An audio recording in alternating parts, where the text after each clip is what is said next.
Hello, everybody. Welcome to the Context Machine. It's episode 631. I'm Bryan Chaffin, and I did not give Jeff our guidelines.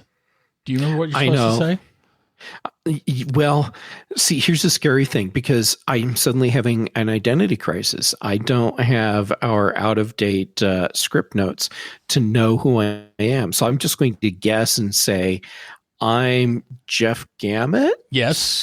Something like that. Yes. Anyhow, I do know the rest, which is that people should go check us out on what, for some reason, you still think is our new home. Which is contextmachine.io. Yes. And you can... I got the site right, didn't I? Yes, you did. And you got the U. Oh, look, you sent me a note right over here. I miss seeing it. And you also got who you are, right? So that's good.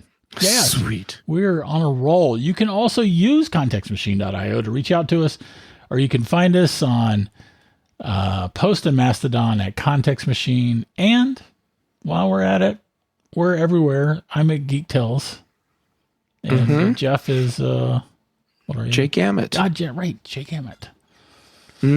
Right, that one I do remember. Right, and I'm personally being most active on Threads right now. I think you and a lot of people are migrating into Threads. I wanted Blue Sky to be the place that I wound up being most active at. And I do check Blue Sky and the Threads. I check them both daily, several times throughout the day. But I inevitably find myself consuming much more on Threads and sometimes posting on Threads.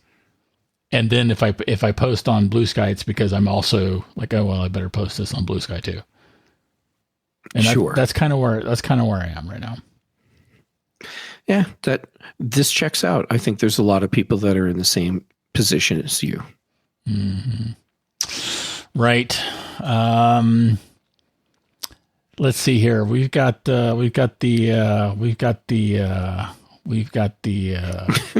I could help you, but this is just too much fun watching. We've got. Okay. Here's the thing, Jeff.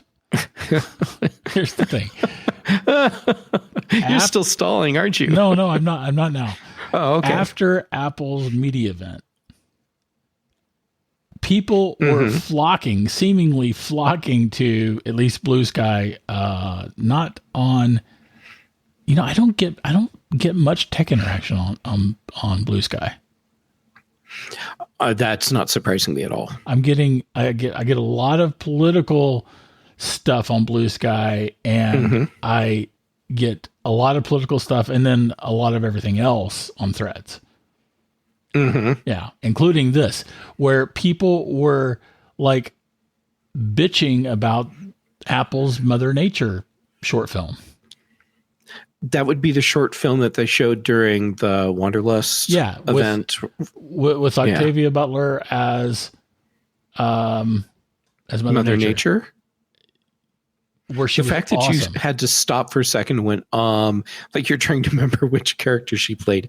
That was Chef's Kiss. I do not understand why people were calling it cringe and just bitching about it. And I don't understand that, because it was freaking brilliant. Well, people were also saying this could have just been a press release.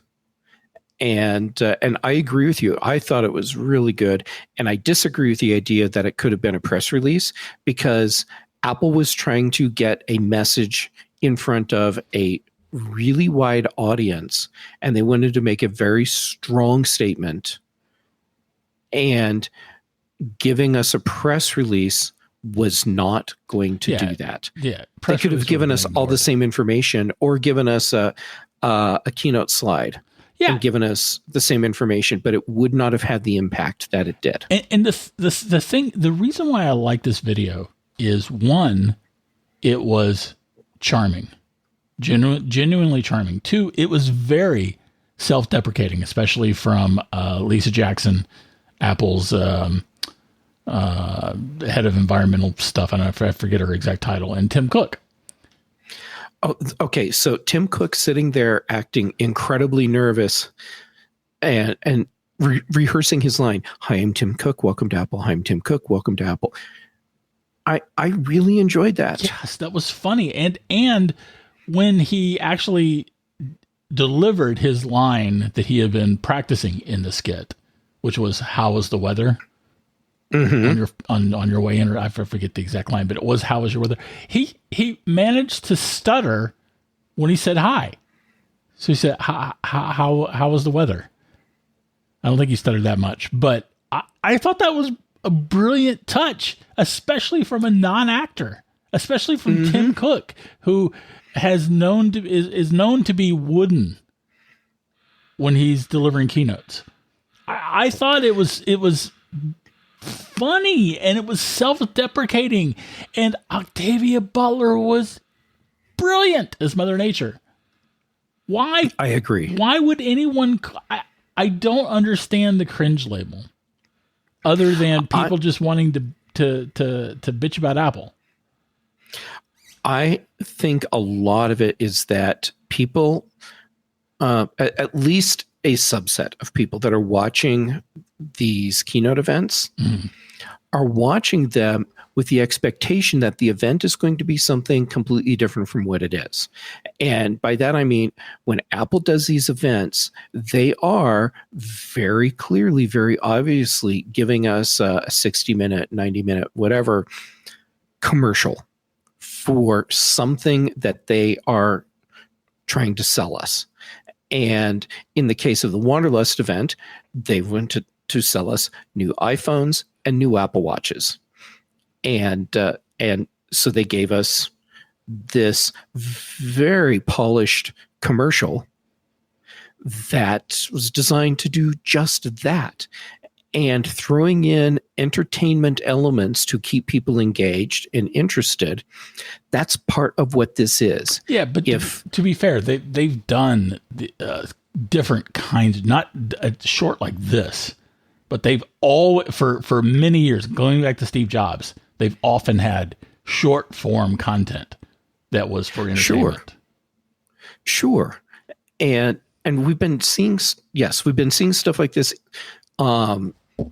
I feel like more often after Tim Cook took over, and like, what was it? There was one where they had to go through some security thing to get into the secret room, and there was the whole secret handshake. It was an Eddie Q bit. Yeah. And yeah, so they've been doing stuff like this, and I feel like a lot of the people that are looking at these elements and saying that's cringe, this wasn't necessary. Of course, it's not necessary, because they could just put a page on the website, drop a press release. They could do all of these things without ever having events like this. But the point of the events is to have the visibility and to present the information in a way that's going to keep people engaged. And I get that not everyone's going to be engaged by watching the Mother Earth video, but it was a really good bit, and it really drove home how committed Apple was to environmental change, doing their part to help improve the environment. And good on them for doing it. And to be clear, the information was delivered in the most maximally pro Apple way possible, because they are a corporation. Number two, I'm sure that as much as Apple is doing with the environment, that they, of course, glossed over anything that maybe would not make Apple look good, because again, it's corporation and duh. But I also think that a big part of Apple's point on the environment has been, look at all the frickin' money we make, and yet we can still do good for the planet.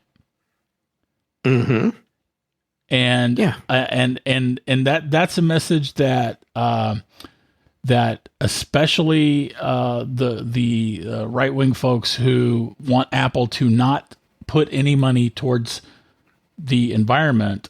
That's a message that they don't like and don't want to hear. And it's, I think, therefore important that Apple continually puts out how much money they're making, and yet they're still doing good for the environment. I think it's a very important message. And again, I like how they had Lisa and Tim, and then I'm pretty sure everybody else was an actor. I don't think anyone else was an actual Apple employee, executive. Well, if any of the other people were Apple employees, they were better actors than Tim and Lisa. Yeah. And I'm not saying that in a derogatory way, just that they were obviously better actors. Right. But I thought that was a really clever decision, that mix of actors and Tim and Lisa.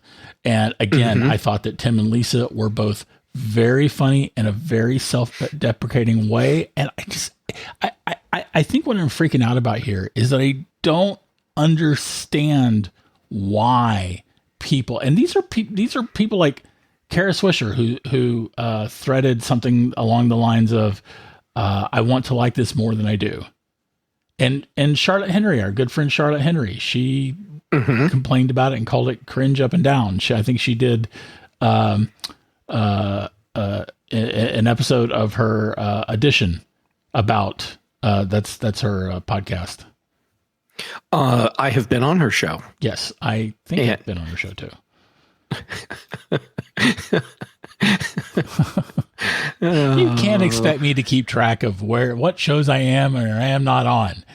But anyway, she did an episode of The Edition about where she called this cringe too. And these are people who don't hate Apple, but I don't. And there were plenty of other people that called it cringy too, not just them. But those are the two that I'm thinking about.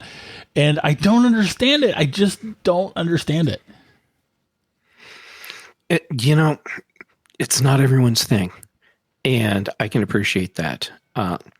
But I think a lot of it really comes down to people want Apple to do their keynote presentations in a completely different way. And that's not going to happen. And I'm okay with that, because Apple knows how to put together an event like this that is fast-paced, but not so fast that you can't keep up with what they're talking about, presents everything in a compelling way, and has enough entertainment in it to keep people engaged for the length of the presentation. Yes, I know there are some people that probably shut it off as soon as the Mother Nature thing happened, but this is an event like the others they do that's, like I said, designed to be a commercial. And it's a very well-polished commercial. It was also the first media event since COVID started where they gave no pretense at it being live. Yes, that's true. And I'm okay with that. Jeff Williams, specifically was in, multiple places after, like he would be in one place and then he would be in another place, which I'm pretty sure isn't possible. So we don't know what's coming next with Apple Tech. So they broke the illusion that it's a live event. And I don't know that they were, I do think that the first couple at the very least were probably live, but I don't know. I'm guessing they weren't, but they didn't have the process as refined as it is now. Yeah. Which, they've obviously been putting in that work. Yeah. Bryan, another thing that I saw people saying about the Mother Nature segment was that they thought it was a last-minute thing thrown together, which is why it was so cringe, because there's a product that they had planned to announce and they had to pull it. Nonsense. And I agree with you completely. This was well thought out in advance, and what it takes logistically to pull together something like that, especially when you're bringing in talent like Octavia Butler. That's not a last minute thing. By the way, Octavia Butler is a national treasure. Oh yeah, absolutely. Yeah, I agree. I didn't see any of that commentary, but I completely. I mean, it was already, for one thing, it was already a 90-minute presentation. Yeah, and they did not have another product announcement slotted in for 5 minutes for the short video. Yeah, that's nonsense. I agree. And for people saying, oh, they needed it just to pad it out so it felt like a big event. No. If they had wanted to do 60 minutes, done. They could have done that. Yeah. There would have been a lot that they didn't talk about. But I don't feel like they padded it. No. To make it feel like a full event. No. Not at all. Not at all. That's I'm getting angry even thinking about someone saying that. Because it doesn't make any sense. I'm with you. Should we talk about something different so that you don't get more angry? Yes. How about if we talk about macOS Wine Country drops on Monday as we record? What is it actually called? I love that. Did you make that up? Yes. I cannot remember the name of Mac OS versions anymore because Sonoma. Okay, see? Wine Country. Okay, and here's how I found it. I Googled, quote, macOS Wine Country. And the top result is macOS Sonoma. Well, there you go. Yeah, anyway, I think that's very funny that your little joke there. All right, so you're prepping. Is this something people do? I tried to deliver that without laughing. Oh, but, bless your heart. Yeah. So anyway, okay, so if you're not Bryan and you actually think about the implications of installing a major operating system upgrade, like I do, there are things you need to do to prep. And so I've been going through and looking at all the things that I rely on that may break or certainly will break when, what'd you call it? Sonoma. Yeah. When Wine Country drops on Monday. And, like, for example, I found out that Bartender, the menu bar utility that lets you group and organize all the items in your menu bar and like hide stuff that you don't need to see and show stuff only when you need it. There's a new version coming out. Well, it is out now. Okay. And so like Bartender 5, it's a Wine Country only version of the application, and it takes advantage of features in the code. So you get a much more useful version, which is crazy to say because Bartender is already crazy useful. That's a very old utility, by the way. Venerable. Venerable? How old is Bartender? Hasn't Bartender been around for like 20 years? No. Because this is something that came out for some version of Mac OS 10. Yeah, guess what? It's been close to 20 years since we had Mac OS 10. Yeah. Anyway, I feel like Bartender's been around for a really long time in a very good way. I'm not calling it old as in like lame. I was just taking the opportunity to praise it for its longevity. Yeah, let's see. So Bartender 4, that was in 2001. And since we're only on version 5, I can't imagine that it's... See, I think I've been using Bartender since version 1. So it's not any 20 years. But the fact is, if you're a bartender fan, there's a new version that they have a press release for Bartender 1, but it doesn't have a year. It only has October 25th. Oh, well, there you go. So it's been around since at least October 25th. Yeah. So at least a year. Yeah. No, not quite. It'll be, at least a year in about a month.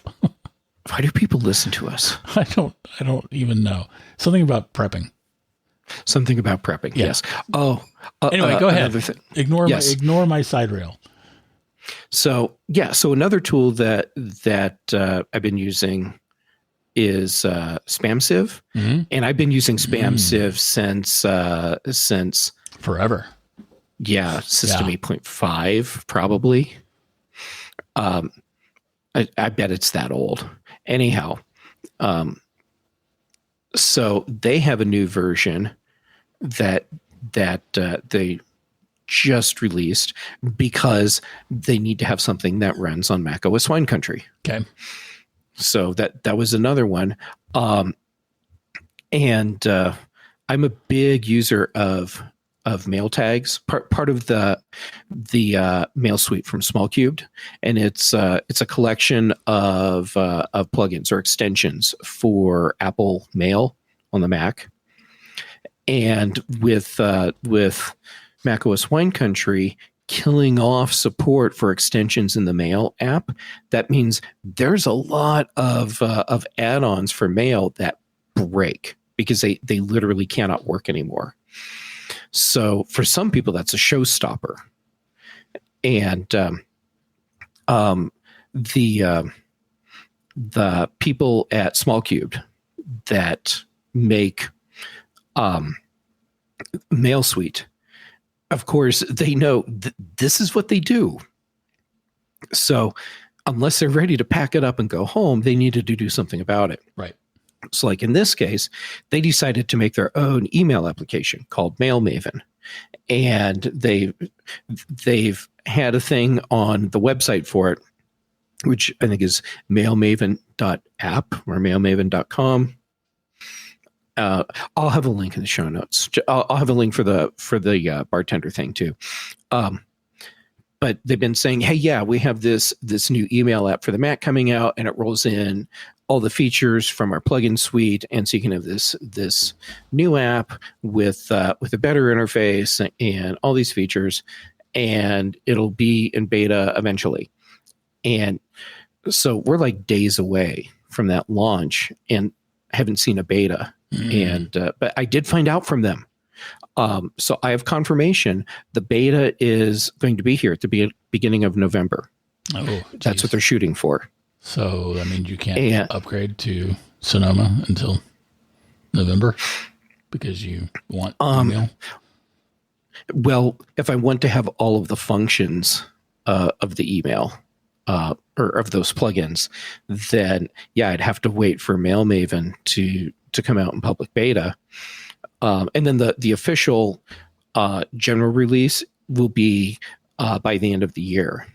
But here's the thing: for Mail Maven, they've had people that have been involved in the testing of this for quite a while now, and I'm trying to remember someone that we both know is or has been testing it privately for a while, and it's been crap. I hate when I forget names. Anyhow, so a reputable person in the Apple community has been testing this and has spoken about it, and they're like, yeah, this is on the way and it's going to be fine. I'm actually going to be doing some testing myself soon, so I'll be able to make the move to Wine Country before November. But the point is, if you are planning on making the move, you need to make sure that the tools that you are relying on will work, or that you will have adequate replacements for them when you make that move.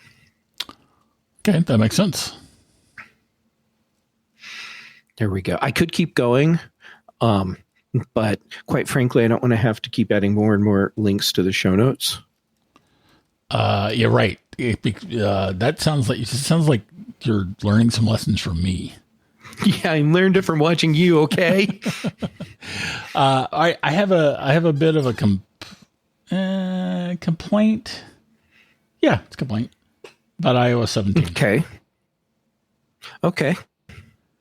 I have a complaint too, but I'd rather hear yours.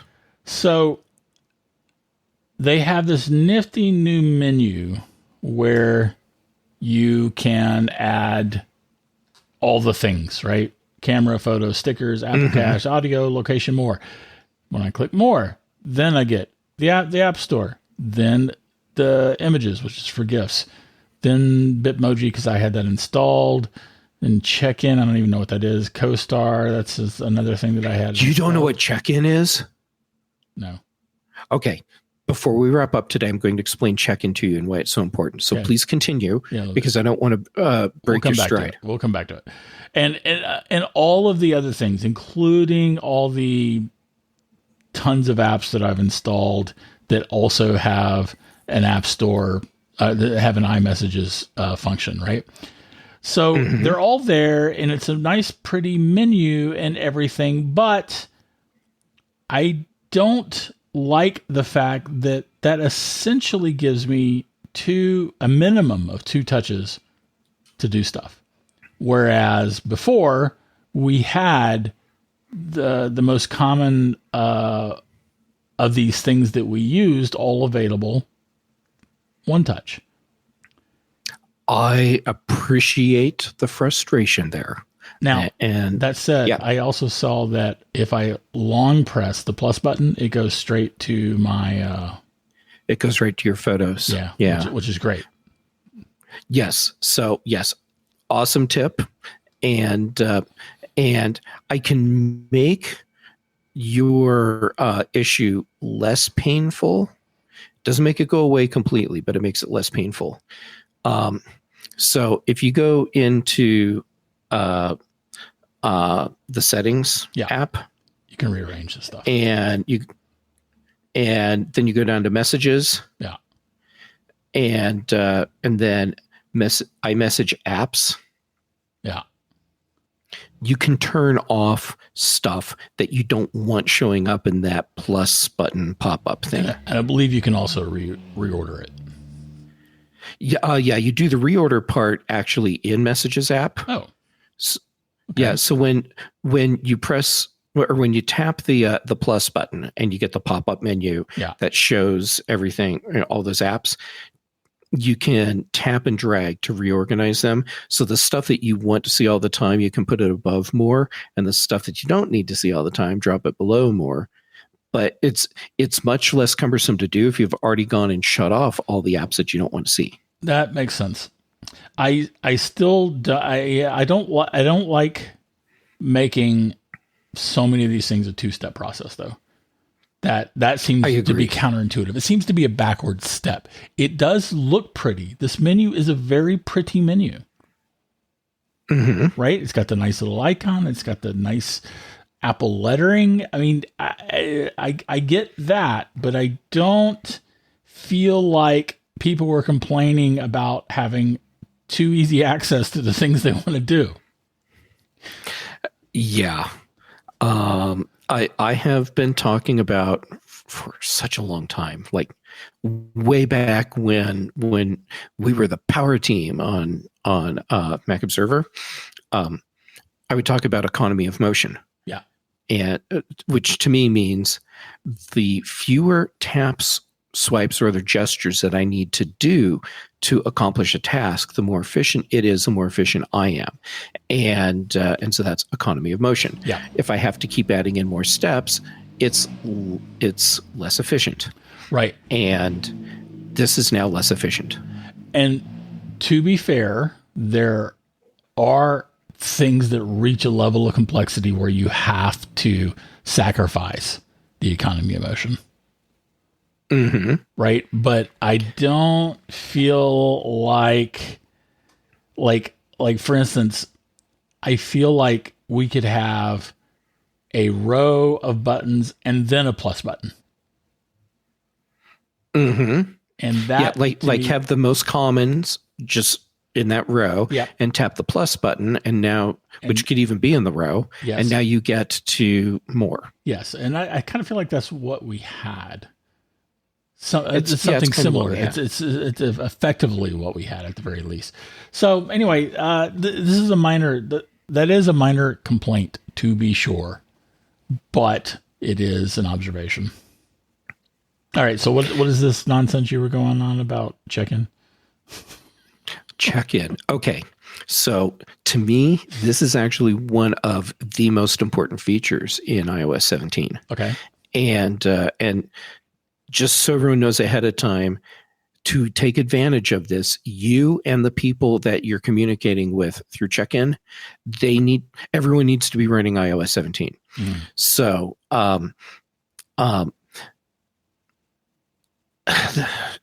okay, here's what the feature is, without me getting on an editorial soapbox right away. You're out somewhere, and you have friends or family, loved ones, whoever, that you want to make sure they know that you've gotten home safely. So you can do check-in, and it sends them a message, a check-ins message in the Messages app that tells them where you are, gives them an ETA for you to get home from where you currently are, lets them know things like, here's how much charge is left on their battery for on their phone for just in case, and on their Apple Watch for just in case, and you can limit some of the information that's being shared. But the point is, you get a whole thing where you can see where or when someone's supposed to be home, and if they've deviated from their route, and if they stop somewhere else, and it's more than 15 minutes, if they haven't said, checked in messages to say, yeah, I'm okay, then it starts sending out alerts to people like, hey, Bryan said he was on his way home, but now he's in this parking lot somewhere and hasn't responded to anything for 15 minutes. Then the people that you sent the message to now know where you were last seen, and it's a great way to be able to keep track of people. It feels like it's an improved ETA. It's a much improved ETA. I call this the women and LGBTQ plus safety system. Because, and here's where I editorialize. Why do we need this? Because we live in a world where women and the LGBTQ plus community are treated very poorly in many situations. Yes. And can very easily, through no fault of their own, end up in a very dangerous situation.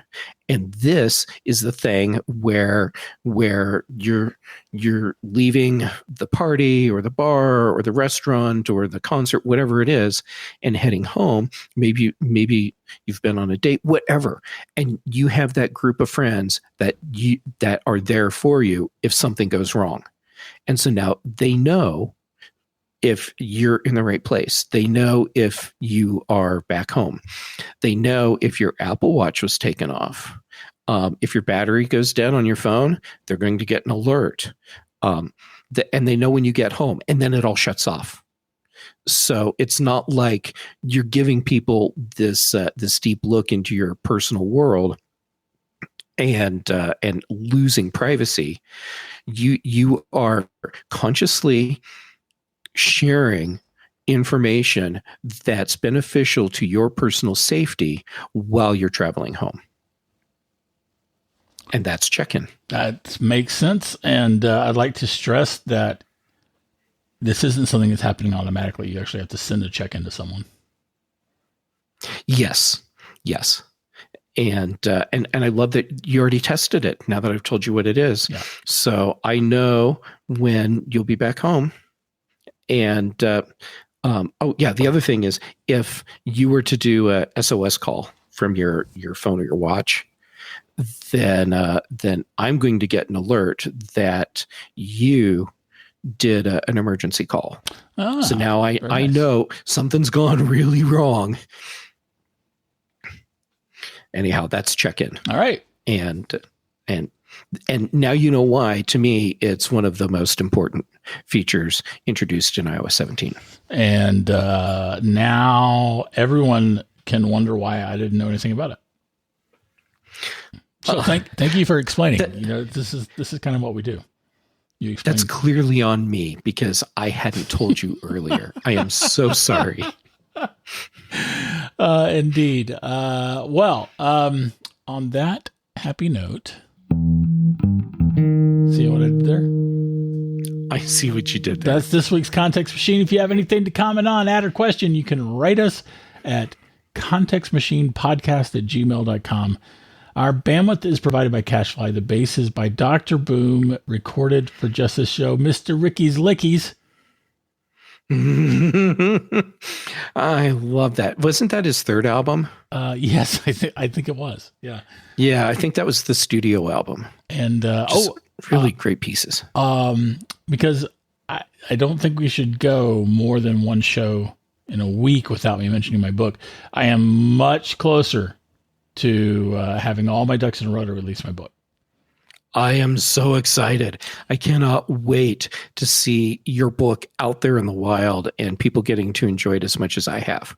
People, Thanks. When the book is out, you need to get a copy.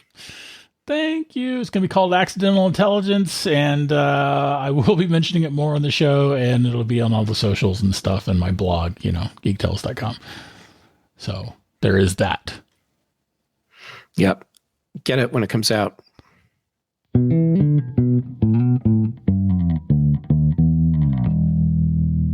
It's a great plug. Thanks. I got your back.